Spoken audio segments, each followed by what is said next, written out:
Assalamualaikum warahmatullahi wabarakatuh. Perkenalkan, nama saya Yeri Hanifa, NPM 1903031039. Saya dari kelompok 6 sebagai pemateri pertama yang akan mempresentasikan makalah yang berjudul Perspektif Islam dalam Kewirausahaan. Pandangan ulama terhadap terminologi harta atau kekayaan dan implikasinya. Menurut Ibnu Ashir mengatakan bahwa kekayaan pada mulanya berarti emas tetapi kemudian berubah pengertiannya menjadi segala barang yang disimpan dan dimiliki. Sedangkan harta menurut Hanafiyah ialah sesuatu yang digandrungi oleh tabiat manusia dan memungkinkan untuk disimpan hingga dibutuhkan.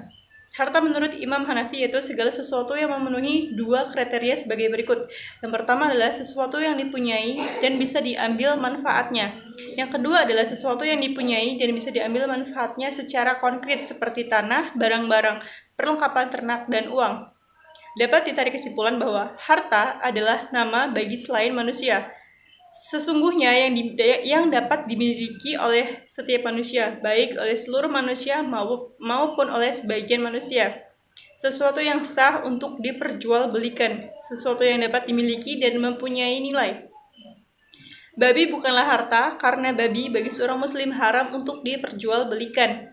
Lalu sebiji beras bukanlah harta karena sebiji beras tidak memiliki nilai. Yang kedua adalah bekerja dan berusaha dalam perspektif Islam. Pekerjaan atau bekerja adalah kegiatan yang direncanakan, sementara bekerja adalah kesadaran manusia.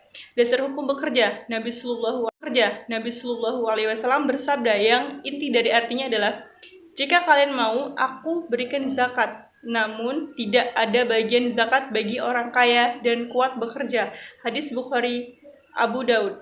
Tujuan dalam bekerja yang sekarang ini adalah, yang pertama, untuk memenuhi kebutuhan primer seperti sandang, papan, pangan. Lalu yang kedua adalah untuk memenuhi kebutuhan sekunder seperti rekreasi, memiliki barang-barang mewah, kesehatan, dan pendidikan. Lalu untuk memenuhi kebutuhan tersier seperti ingin gengsi, terlihat mewah, aksesoris, dan lainnya. Dan yang terakhir adalah untuk meneguhkan jati diri sebagai manusia. Prinsip-prinsip dalam bekerja. Yang pertama adalah kerja aktivitas. Amal dalam Islam adalah perwujudan rasa syukur kita kepada nikmat Allah Subhanahu wa taala. Yang kedua adalah seseorang muslim hendaklah berorientasi pada pencapaian hasil, yakni kehidupan yang baik di dunia dan di akhirat. Yang ketiga adalah kerja keras. Ciri pekerja keras adalah pantang menyerah, terus mencoba hingga berhasil. Dan yang terakhir adalah kerja dengan cerdas. Cirinya adalah memiliki pengetahuan dan keterampilan terencana, memanfaatkan segenap sumber daya yang ada seperti yang tergambar dalam kisah Nabi Sulaiman alaihissalam.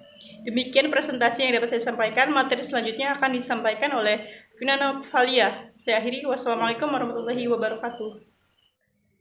Assalamualaikum warahmatullahi wabarakatuh. Saya Vina Novalia, NPM 1903031048. Di sini saya akan melanjutkan materi yaitu tentang etika wirausaha dalam Islam. Dalam pemikiran Islam, etika difahami sebagai akhlak, adab, atau falsafah yang mempunyai tujuan untuk mendidik norma moralitas para manusia. Karena etika akan diterapkan dalam kehidupan sehari-hari, maka etika berwirausaha dalam Islam harus bersumber pada Al-Quran dan hadis. Etika bisnis dalam Islam menjunjung tinggi semangat saling percaya, kejujuran, dan keadilan. Etika atau norma yang harus ada dalam benak dan jiwa setiap pengusaha adalah: yang pertama, kejujuran. Seorang pengusaha harus selalu bersikap jujur, baik dalam bicara maupun bertindak. Yang kedua, bertanggung jawab. Pengusaha harus bertanggung jawab terhadap segala kegiatan yang dilakukan dalam bidang usahanya. Yang ketiga, menepati janji. Pengusaha dituntut untuk selalu menepati janji, misalnya dalam hal pembayaran, pengiriman barang, atau penggantian. Yang keempat, disiplin. Pengusaha dituntut untuk selalu disiplin dalam berbagai kegiatan yang berkaitan dengan usahanya, misalnya dalam hal yang waktu pembayaran atau pelaporan kegiatan usahanya. Yang kelima, taat hukum. Pengusaha harus selalu patuh dalam menaati hukum yang berlaku, baik yang berkaitan dengan masyarakat ataupun pemerintah. Yang keenam, suka membantu. Pengusaha secara moral harus sanggup membantu berbagai pihak yang memerlukan bantuan. Yang ketujuh, komitmen dan menghormati. Pengusaha harus komitmen dengan apa yang mereka jalankan. Dengan menghargai komitmen dengan pihak-pihak lain, pengusaha menjunjung tinggi komitmen terhadap apa yang telah diucapkannya. Yang kedelapan, mengejarkan prestasi. Pengusaha yang sukses harus selalu berusaha mengejar prestasi setinggi mungkin. Tujuannya agar perusahaan dapat terus bertahan dari waktu ke waktu. Cukup sekian yang bisa saya sampaikan. Untuk materi selanjutnya akan disampaikan oleh rekan saya, yaitu Eva Rahmawati. Kepada Eva Rahmawati dipersilahkan. Assalamualaikum warahmatullahi wabarakatuh. Perkenalkan, nama saya Farah Rahmawati, NPM 1903031021. Di sini saya akan melanjutkan materi, yaitu karakteristik wirausahawan. Karakter diartikan sebagai tabiat, watak, sifat, kejiwaan, akhlak, budi pekerti yang membedakan seseorang daripada yang lain. Dapat dikatakan bahwa membangun karakter ialah proses mengukir atau memahat jiwa sedemikian rupa sehingga terbentuk unik, menarik, dan berbeda atau dapat dibedakan dengan orang lain. Wirausahawan diartikan sebagai orang yang pandai atau berbakat mengenai produk baru, menentukan cara produksi baru, menyusun operasi untuk pengadaan produk baru, memasarkan serta mengatur permodalan operasinya. Secara sederhana, arti wirausahawan adalah orang yang berjiwa berani, mengambil risiko untuk membuka usaha dalam berbagai kesempatan. Berjiwa berani mengambil risiko artinya bermental mandiri dan berani memulai usaha tanpa diliputi rasa takut atau cemas sekalipun dalam kondisi yang tidak pasti. Seseorang wirausahawan haruslah seseorang yang mampu melihat ke depan dengan berpikir penuh, berhitung mencari pilihan dari berbagai alternatif masalah dan pemecahannya. Untuk menjadi wirausahawan, seseorang harus memiliki ciri sebagai berikut. Yang pertama ada percaya diri. Orang yang percaya diri adalah orang yang sudah matang jasmani dan rohaninya. Pribadi semacam ini adalah pribadi yang independen dan sudah mencapai tingkat kedewasaan.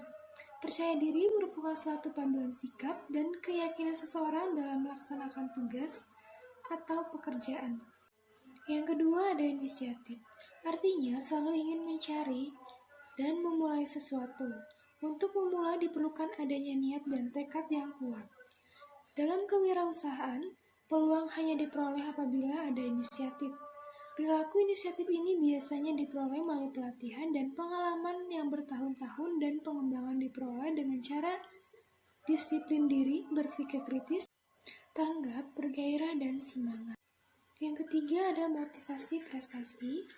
Diartikan sebagai perilaku yang timbul karena melihat standar keunggulan dan dengan demikian dapat dinilai dari segi keberhasilan dan kegagalan. Adalah individu sedikit banyak harus bertanggung jawab atas hasilnya. Terdapat suatu tingkat tantangan dan timbul perasaan yang tidak pasti.